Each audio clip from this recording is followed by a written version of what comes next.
Tawarik 29. Raja Hizkia. Hizkia berumur 25 tahun pada waktu ia menjadi raja. Dan 29 tahun lamanya ia memerintah di Yerusalem. Nama ibunya ialah Abia, anak Zakaria. Ia melakukan apa yang benar di mata Tuhan, tepat seperti yang dilakukan Daud, bapa leluhurnya. Hizkia menguduskan kembali rumah Tuhan. Pada tahun pertama pemerintahannya, dalam bulan yang pertama, ia membuka pintu-pintu rumah Tuhan dan memperbaikinya. Ia mendatangkan para imam dan orang-orang Lewi dan mengumpulkan mereka di halaman sebelah timur. Katanya kepada mereka, "Dengarlah hai orang-orang Lewi. Sekarang kuduskanlah dirimu dan kuduskanlah rumah Tuhan, Allah nenek moyangmu. Keluarkanlah kecemaran dari tempat kudus, karena nenek moyang kita telah berubah setia. Mereka melakukan apa yang jahat di mata Tuhan, Allah kita, telah meninggalkannya. Mereka telah memalingkan muka dari kediaman Tuhan dan membelakanginya. Bahkan mereka menutup pintu-pintu balai rumah Tuhan dan memadamkan segala pelita. Mereka tidak membakar korban ukupan dan tidak mempersembahkan korban bakaran bagi Allah orang Israel di tempat kudus, sehingga murka Tuhan menimpa Yehuda dan Yerusalem. Ia membuat mereka menjadi kengerian, kedahsyatan dan sasaran suitan seperti yang kamu lihat dengan matamu sendiri. Karena hal itulah nenek moyang kita tewas oleh pedang, dan anak-anak lelaki dan anak-anak perempuan kita beserta istri-istri kita menjadi tawanan. Sekarang aku bermaksud mengikat perjanjian dengan Tuhan, Allah Israel, supaya murkanya yang menyala-nyala itu undur daripada kita. Anak-anakku, sekarang janganlah kamu lengah, karena kamu telah dipilih Tuhan untuk berdiri di hadapannya, untuk melayani Dia, untuk menyelenggarakan kebaktian dan membakar korban baginya. Lalu bangunlah orang-orang Lewi itu, yakni dari Bani Kehat, Mahat bin Amasai, dan Yoel bin Azaria. Dari Bani Merari, Kis bin Abdi, dan Azaria bin Yehaleleel. Dari orang Gerson, Yoah bin Zima, dan Eden bin Yoah. Dari Bani Elisafan, Simri dan Yeiel. Dari Bani Asaf, Zakaria dan Matanya. Dari Bani Heman, Yehiel dan Simei. Dan dari Bani Yedutun, Semaya dan Uziel.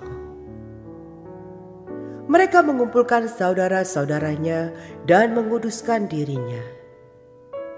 Kemudian mereka datang menurut perintah raja, sesuai dengan firman Tuhan, lalu mentahirkan rumah Tuhan. Sesudah itu masuklah para imam ke bagian dalam rumah Tuhan untuk mentahirkannya. Semua yang najis yang didapati mereka di dalam bait Tuhan dibawa ke pelataran rumah Tuhan. Orang-orang Lewi menerimanya untuk diangkut keluar ke lembah Kidron. Pekerjaan mengkuduskan itu dimulai pada tanggal 1 bulan yang pertama. Pada hari ke-8 bulan itu, mereka sampai ke balai rumah Tuhan dan menguduskan seluruh rumah Tuhan dalam 8 hari. Mereka selesai pada hari ke-16 bulan pertama. Lalu masuklah mereka menghadap Raja Hizkia dan berkata, "Kami telah mentahirkan seluruh rumah Tuhan, juga mezbah korban bakaran dengan segala perkakasnya, dan meja roti sajian dengan segala perkakasnya, dan segala perkakas yang dibuang Raja Ahaz ketika ia berubah setia pada masa pemerintahannya, telah kami sediakan dan kami kuduskan. Sekarang semuanya itu ada di depan mezbah Tuhan." Maka pagi-pagi Raja Hizkia mengumpulkan pemimpin-pemimpin kota dan pergi ke rumah Tuhan. Mereka membawa 7 ekor lembu jantan, 7 ekor domba jantan, 7 ekor domba muda, dan 7 ekor kambing jantan sebagai korban penghapus dosa untuk keluarga raja, untuk tempat kudus, dan untuk Yehuda. Ia memerintahkan anak-anak Harun, yakni para imam, untuk mempersembahkannya di atas mezbah Tuhan. Lalu mereka menyembelih lembu-lembu itu. Para imam menerima darahnya dan menyiramkannya pada mezbah. Kemudian mereka menyembelih domba-domba jantan dan menyiramkan darahnya pada mezbah. Sesudah itu mereka menyembelih domba-domba muda dan menyiramkan darahnya pada mezbah. Selanjutnya mereka membawa kambing-kambing jantan yang akan menjadi korban penghapus dosa ke hadapan raja dan jemaah. Mereka meletakkan tangannya ke atas kambing-kambing itu, dan para imam menyembelihnya dan mempersembahkan darahnya di atas mezbah sebagai korban penghapus dosa untuk mengadakan pendamaian bagi seluruh Israel. Sebab raja telah memerintahkan untuk mempersembahkan korban bakaran dan korban penghapus dosa itu bagi seluruh Israel. Ia menempatkan orang-orang Lewi di rumah Tuhan dengan ceracap, gambus, dan kecapi, sesuai dengan perintah Daud dan Gad, pelihat raja, dan Nabi Natan, karena dari Tuhanlah perintah itu dengan perantaraan nabi-nabinya. Maka berdirilah orang-orang Lewi dengan alat-alat musik Daud. Demikian pula para imam dengan nafiri. Lalu Hizkia memerintahkan untuk mempersembahkan korban bakaran di atas mezbah. Pada saat persembahan korban bakaran dimulai, mulailah pula dinyanyikan nyanyian bagi Tuhan dan dibunyikan nafiri dengan iringan alat-alat musik Daud, Raja Israel. Seluruh jemaah sujud menyembah, sementara nyanyian dinyanyikan dan nafiri dibunyikan.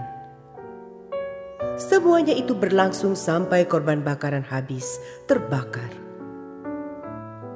Sehabis korban bakaran dipersembahkan, raja dan semua orang yang hadir bersama-sama dia berlutut dan sujud menyembah. Lalu Raja Hizkia dan para pemimpin memerintah orang-orang Lewi menyanyikan puji-pujian untuk Tuhan dengan kata-kata Daud dan Asaf, pelihat itu. Maka mereka menyanyikan puji-pujian dengan sukaria, lalu berlutut dan sujud menyembah. Kemudian berbicaralah Hizkia, "Sekarang kamu telah mentahbiskan dirimu untuk Tuhan. Mendekatlah dan bawalah korban-korban sembelihan dan korban-korban syukur ke rumah Tuhan." Lalu jemaah membawa korban-korban sembelihan dan korban-korban puji-pujian. Setiap orang yang rela hati membawa juga korban-korban bakaran. Jumlah korban bakaran yang dibawa jemaah ialah lembu 70 ekor, domba jantan 100 ekor, dan domba muda 200 ekor. Semuanya sebagai korban bakaran bagi Tuhan. Persembahan-persembahan kudus terdiri dari lembu sapi 600 ekor dan kambing domba 3.000 ekor. Tetapi jumlah imam terlalu sedikit, sehingga mereka tidak sanggup menguliti semua korban bakaran. Oleh sebab itu, saudara-saudara mereka, orang Lewi, membantu mereka sampai pekerjaan itu selesai, dan sampai para imam menguduskan dirinya. Sebab orang-orang Lewi itu lebih bersungguh-sungguh menguduskan dirinya daripada para imam.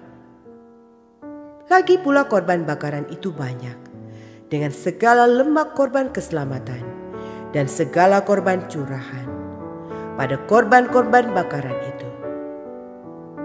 Demikianlah ibadah di rumah Tuhan ditetapkan kembali. Hizkia dan seluruh rakyat bersukacita akan apa yang telah ditetapkan Allah bagi bangsa itu, karena hal itu terjadi dengan tak disangka-sangka.